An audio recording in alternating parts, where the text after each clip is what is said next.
Hello students, very good morning. आज हम study करेंगे क्रॉप प्रोटेक्शन मैनेजमेंट में कंट्रोल ऑफ इंसेक्ट पेस्ट के बारे में। बेटा, लास्ट लेक्चर में हमने क्रॉप प्रोटेक्शन मैनेजमेंट का टॉपिक स्टार्ट किया था और कुछ बेसिक चीज़ें हम कर चुके थे कि इंसेक्ट पेस्ट क्या है, ठीक है, वो हम पढ़ चुके थे। कौन कौन से प्रिवेंटिव मेजर्स हैं इंसेक्ट पेस्ट और वीड को कंट्रोल करने के, प्रिवेंटिव मेजर्स बेटा हम डिस्कस कर चुके थे। आज हम पढ़ेंगे कि हम इंसेक्ट पेस्ट को कंट्रोल कैसे कर सकते हैं। तो उनको कंट्रोल करने के दो मेथड हम डिस्कस करेंगे। एक तो हम मेथड यूज करेंगे पेस्टिसाइड्स को यूज करके, और दूसरा मेथड होगा बायो कंट्रोल एजेंट्स को यूज करना, जो कि बहुत इंपॉर्टेंट है। तो सबसे पहले हम बात करते हैं यूज ऑफ पेस्टिसाइड्स। तो ये क्या है एक्चुअल में? पेस्टिसाइड्स क्या है? The chemicals that are toxic to pest and kill them। ये ऐसे केमिकल्स हैं जो पेस्ट के लिए टॉक्सिक होते हैं और उनको किल कर देते हैं। ऐसे केमिकल्स को हम क्या कहते हैं बेटा? पेस्टिसाइड्स कहते हैं। ठीक है। एक्चुअल में हम करते क्या है, ये जो केमिकल्स हैं हमारे पेस्टिसाइड्स हैं, इनको हम स्प्रे कराएंगे किसके ऊपर? हमारी जो क्रॉप प्लांट्स हैं उनके ऊपर। या तो उनके ऊपर, क्रॉप प्लांट्स के ऊपर हम स्प्रे करेंगे इनको, या फिर we use these pesticides for treating seeds and soil. हम सीड्स और सोइल को भी ट्रीट करने के लिए इन केमिकल्स को भी यूज कर सकते हैं। या तो हम डायरेक्टली इन केमिकल्स को प्लांट के ऊपर स्प्रे करेंगे, या फिर इन केमिकल से हम सोइल को ट्रीट करेंगे ताकि इंसेक्ट, जो सोइल बोर्न इंसेक्ट होते हैं, उनको वो डिस्ट्रॉय कर जाए, ताकि इंसेक्ट अटैक ना कर पाए। या फिर सीड्स पे अटैक करें तो उनको हम ट्रीट करेंगे इन केमिकल से। तो ये तरीके होते हैं। अब कौन सा केमिकल किस लिए हम यूज करते हैं, उसका पर्पस क्या है, उसके बेसिस पर बेटा इनको अलग अलग कैटेगरीज में हम डिस्क्राइब करेंगे। एक तो कैटेगरी आती है इंसेक्टिसाइड्स। इंसेक्टिसाइड्स वो केमिकल्स हैं विच किल इंसेक्ट, जो किसको किल करते हैं? इंसेक्ट को किल करते हैं। वीडीसाइड्स वो केमिकल होते हैं विच किल वीड्स। वीड्स क्या होते हैं बेटा? कोई भी अनवांटेड प्लांट जो होता है क्रॉप फील्ड में, उसको हम क्या कहते हैं? वीड कहते हैं। फंगीसाइड्स मीन्स वो केमिकल जो फंगस को किल करते हैं, फंगाई को किल कर दे, उनको हम क्या कहेंगे? फंगीसाइड्स बोलेंगे। रोडेंटिसाइड्स, क्योंकि हमारी काफी सारी जो स्टोरेज क्रॉप होती है वो रोडेंट्स की वजह से भी डिस्ट्रॉय हो जाती है। तो ऐसे केमिकल्स जो रोडेंट्स को किल करते हैं उनको हम क्या कहते हैं? रोडेंटिसाइड्स कहते हैं, जो रेट्स को किल करते हैं। निमैटिसाइड्स, क्योंकि कुछ प्लांट के ऊपर निमेटोड्स भी अटैक करते हैं, जैसे कि बेटा मेलोइडी गाइने इनकॉग्निशिया होता है। ये एक निमेटोड है जो कि टोबैको प्लांट पे अटैक करता है और उसकी प्रोडक्टिविटी को रिड्यूस कर लेता है। तो उनको किल करने के लिए हम कौन से केमिकल यूज करेंगे? नेमैटिसाइड। इसका मतलब जो भी हम पेस्टिसाइड यूज कर रहे हैं वो स्पेसिफिक होगा। क्या होगा? स्पेसिफिक होगा। इंसेक्ट को किल करना है, और उसमें किस इंसेक्ट को किल करना है उसके लिए वो क्या करते हैं? वेरी करते हैं। क्या करते हैं? वेरी करते हैं। अब कुछ एग्जाम्पल्स मैं आपको बताऊंगी, जैसे कि पहला एग्जाम्पल मैं आपको बता रही हूं, मैलाथियोन, लेंडेन एंड थायोडोन। ये जो केमिकल्स हैं, ये जो पेस्टिसाइड्स हैं, इनको यूज किया जाता है to control leaf and stem cutting insect. किसको कंट्रोल करने के लिए यूज करते हैं? Leaf and stem cutting insects को कंट्रोल करने के लिए हम यूज करते हैं। दूसरी कैटेगरी में एग्जाम्पल मैं आपको दूंगी क्लोरोपाइरोफोस का। क्लोरोपाइरिफोस, दे प्रोटेक्ट रूट्स। ये क्या करती है बेटा? रूट्स को प्रोटेक्ट करती है। ठीक है। नेक्स्ट एग्जाम्पल आता है dimethoate and Metasystox. Dimethoate and Metasystox, ये जो पेस्टिसाइड्स हैं इनको यूज किया जाता है to control sucking insect. Sucking insect को कंट्रोल करने के लिए हम इनको यूज करते हैं बेटा। तो यहां से हमने क्या देखा कि एक पर्टिकुलर टाइप का केमिकल जो होता है वो एक पर्टिकुलर टाइप के पेस्ट को ही कंट्रोल कर रहा है। दैट मीन्स यहाँ पे स्पेसिफिसिटी शो कर रहा है, 1-to-1 रिलेशनशिप शो कर रहा है। तो ये चीज आप ध्यान रखना। अब क्वेश्चन आता है कि हम पेस्टिसाइड्स को यूज तो कर रहे हैं। स्टार्टिंग में जब हम पेस्टिसाइड्स को यूज किया तो हमें लगा कि हमारे पेस्ट कंट्रोल हो गए हैं और हमें बहुत ज्यादा बेनिफिट मिल रहे हैं। लेकिन लॉन्ग टर्म में हमने क्या ऑब्जर्व किया कि इनके कुछ ड्रॉबैक्स भी आए। जब उनको हमने फोकस किया तो हमें एहसास हुआ कि हमें इन केमिकल्स को कंट्रोल वे में यूज करना चाहिए। तो वो इसके ड्रॉबैक्स क्या थी वो देखो। सबसे पहली ड्रॉबैक है, अगर हमने इन केमिकल्स को एक्सेसिवली यूज किया, if they are used excessively, तो दे मे बी पॉइजनस। तो ये पॉइजनस हो सकते हैं किसके लिए? टू मैनी प्लांट्स के लिए भी हो सकती है एंड एनिमल स्पीसीज के लिए भी। और even they can cause environmental pollution. ये एनवायरमेंटल पोल्यूशन भी कॉज कर सकती है। जैसे हमने क्रॉप फील्ड में पेस्टिसाइड्स को अप्लाई किया, बारिश आती है तो कुछ बहुत सारे केमिकल्स वॉश आउट हो जाते हैं, किसके साथ? वाटर के साथ। नई जगह पे चले जाते हैं तो वाटर को पोल्यूट करते हैं, सोइल को पोल्यूट करते हैं। तो ये एनवायरमेंट के लिए भी क्या होते हैं? एनवायरमेंटल पोल्यूशन भी कॉज करते हैं। ठीक है। दूसरी इसके ड्रॉबैक क्या है? इनमें से काफी सारे केमिकल्स ऐसे हैं, मैनी ऑफ देम, जो स्लोली डिग्रेड होते हैं, डिग्रेड स्लोली। अब इनमें से जो केमिकल टॉक्सिक तो ये है ही, और साथ में स्लोली डिग्रेड हो रहे हैं। तो बेटा ये क्या शो करते हैं? ये इंपॉर्टेंट है, ध्यान से देखना। ये बायोमैग्निफिकेशन शो करते हैं। क्या शो करते हैं बेटा? बायोमैग्निफिकेशन। ठीक है। बायोमैग्निफिकेशन क्या होता है? एक ऐसा कंपाउंड जो स्लोली डिग्रेड हो रहा है और जो टॉक्सिक है, जब वो फूड चेन में एक ट्रॉफिक लेवल से दूसरे ट्रॉफिक लेवल पर ट्रांसफर होता है। जैसे प्लांट्स को खाया किसी ने, गॉट ने खाया, गोट को खा रहा है लॉयन। तो एक ट्रॉफिक लेवल से जब वो दूसरे ट्रॉफिक लेवल पर ट्रांसफर होता है तो हर सक्सेसिव लेवल पे फूड चेन में उसकी टॉक्सिसिटी जो है बेटा वो इंक्रीज होती जाती है। तो बायोमैग्निफिकेशन क्या है? It is the process by which A compound, कैसा कंपाउंड? जो या तो एक पॉल्यूटेंट हो सकता है या एक पेस्टिसाइड हो सकता है, जो स्लोली डिग्रेड होता है।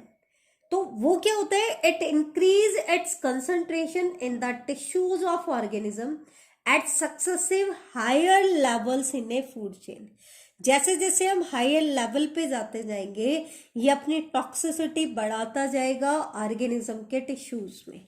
तो इसको हम क्या कहते हैं? टॉक्सिसिटी बढ़ रही है, दैट मीन्स वो मैग्नीफाई हो रही है, अपने आप को मल्टीप्लाई कर रही है, इंक्रीज कर रही है। तो ये होता है बेटा बायो मैग्निफिकेशन। जैसे कि हमने ऑब्जर्व किया डीडीटी का लेवल, कि डीडीटी जब हमने स्प्रे किया तो फूड चेन के थ्रू वो ट्रांसमिट होता है और बर्ड्स के एग को स्पॉइल कराता है। ठीक है। तो ये कई सारे एग्जाम्पल आते हैं। ये भी एक स्लोली डिग्रेडेबल केमिकल है जो कि काफी हार्मफुल होता है। तो ये तो था इनके ड्रॉबैक्स के बारे में। तो ये हमारा फर्स्ट मेथड था कि हमें पेस्टिसाइड्स को अप्लाई करने हैं। अब पेस्टिसाइड्स को अप्लाई करने के काफी सारे ड्रॉबैक्स हमारे पास आ गई हैं। तो अब हम यूज करेंगे second method, that is biological method of pest control. ठीक है। इस मेथड में हम क्या करते हैं? नाम से ही पता चल रहा है बायोलॉजिकल मेथड। लेकिन अब हम इसके अंदर केमिकल्स को यूज नहीं करेंगे बेटा, हम कोई लिविंग ऑर्गेनिज्म या लिविंग ऑर्गेनिज्म का कोई प्रोडक्ट यूज करेंगे जिसको as a pest control method हम यूज करेंगे। तो in this method of pest control some birds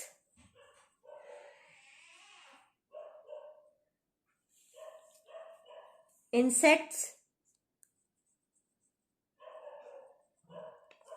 or other organisms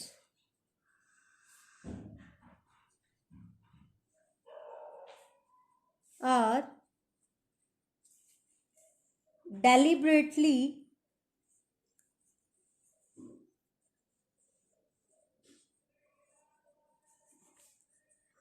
put in the affected crop fields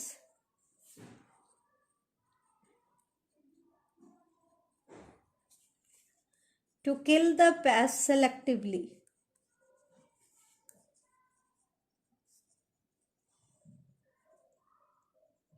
इसके अंदर हम क्या करते हैं बेटा, कुछ बर्ड्स को, कुछ इंसेक्ट को या दूसरे ऑर्गेनिजम्स को हम यूज करते हैं किसी अफेक्टेड क्रॉप फील्ड्स में पेस्ट को किल करने के लिए।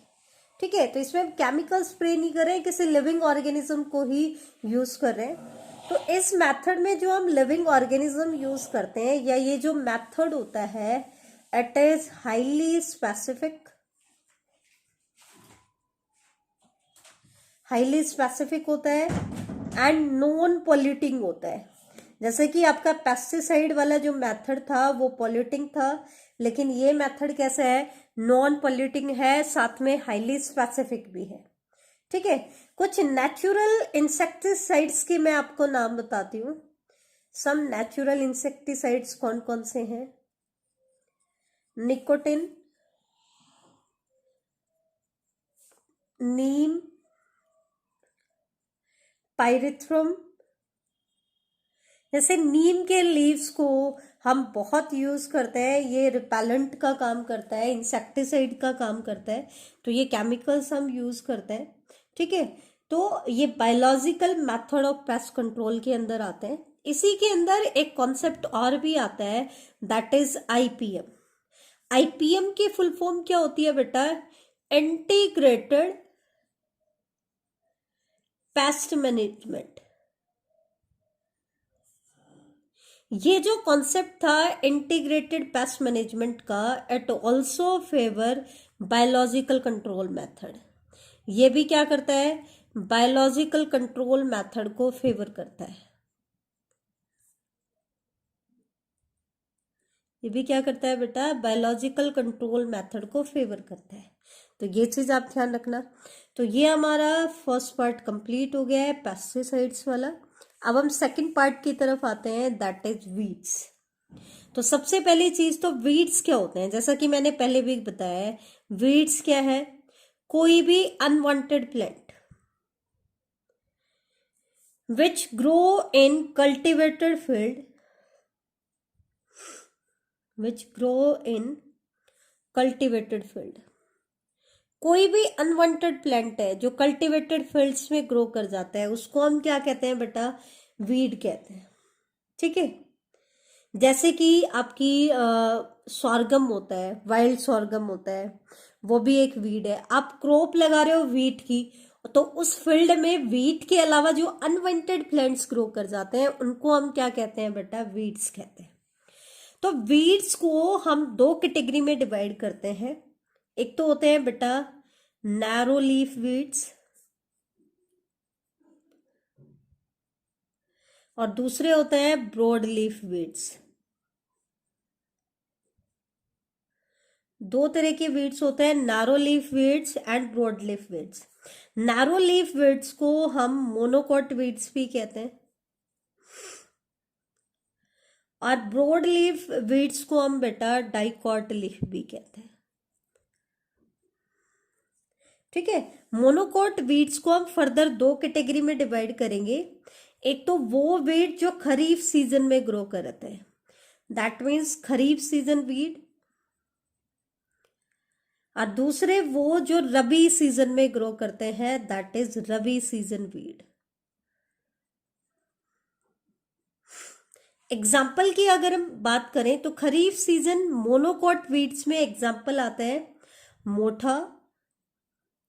बेटा ये एग्जाम्पल्स आपको याद होने चाहिए। इसका साइंटिफिक नेम क्या है? साइपेरिनस रोटुंडस। बायोलॉजिकल नेम हम जब भी लिखते हैं बेटा, तो पहला वर्ड जीनस का नाम होता है, सेकंड वर्ड स्पीसीज का नाम होता है।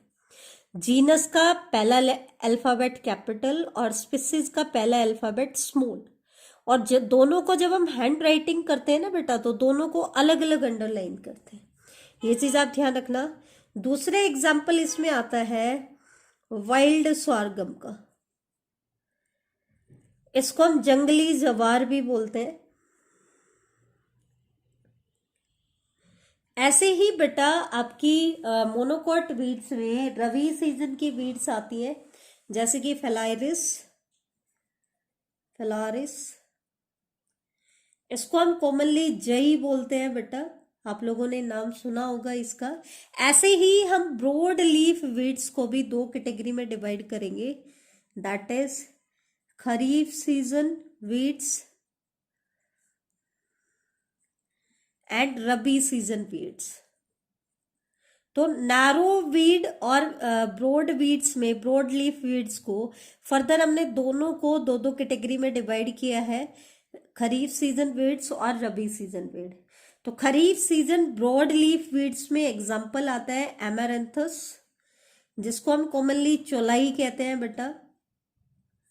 चौलाई हमें बहुत कॉमनली पता होता है, क्योंकि हम अपने घरों में भी यूज करते हैं, सब्जियां बनाने के लिए, रायता बनाने के लिए, ग्रीन वेजिटेबल्स की तरह इसको हम यूज करते हैं। लेकिन ये एक वीड होता है, अनवांटेड प्लांट्स है जो क्रॉप फील्ड में ऐसे ही ग्रो कर जाता है। दूसरे एग्जाम्पल आता है जैंथियम। जैंथियम को हम कॉमनली गोखरू बोलते हैं बेटा।